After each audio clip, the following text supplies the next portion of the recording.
The American empire is over. We're done. We peaked about 12, 15 years ago, and we are on a down. And it's very hard for the American people, which I understand. I am one. It's hard to get your head around that. We've had a century of on the way up, which is a lot more fun than on the way down. But it does happen to every empire. We're only the latest. Look at the British, how far they've fallen. We're in that process. So the problem with the trickle down is, yeah, there might be more jobs, but they're going to be created in China. They're going to be created in Brazil. They're going to be created in India. They're not created here. The best electric vehicles in the world right now, but by uniform global agreement, are produced by something called the BYD Corporation, which probably most folks have never heard of, which is Chinese. BYD, the initials, BYD. They make the best quality, cheapest electric car and truck.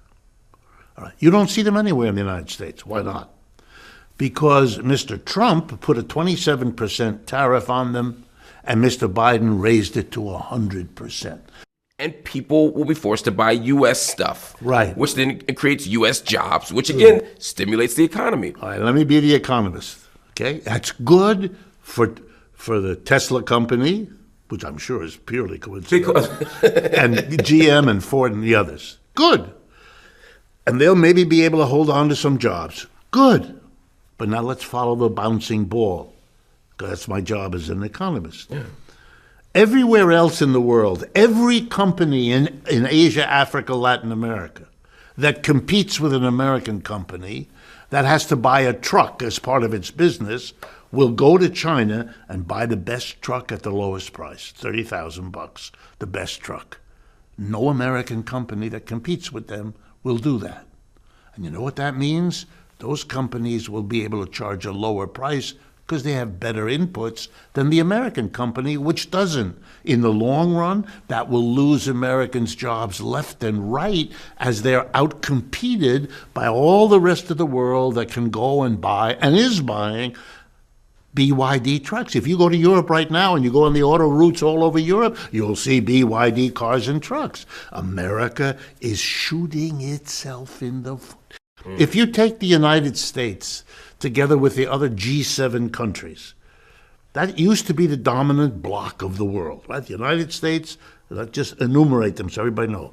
Canada, Japan, Germany, France, Italy, and Britain, okay? The G7 world. And I'm going to add up all the GDP, gross domestic product, total output of goods and services of all of those 7 countries, U.S. and its major allies. And now I'm going to compare it to the gross added up GDPs of China and its allies, known now as the BRICS. Okay, you add up the United States, about 28% of world output. You add up China and the BRICS, it's 35% of the world output. We aren't the wealthiest bloc in the world. We're number 2. And that's new. And that changes everything. Stop. And you can rattle your sabers all over the place. You put the 7th Fleet in the South China Sea. Isn't going to change that. You've got to come to terms with that, but we are led by people who don't want to do that because nobody wants to be the politician who has to explain to the people it's over.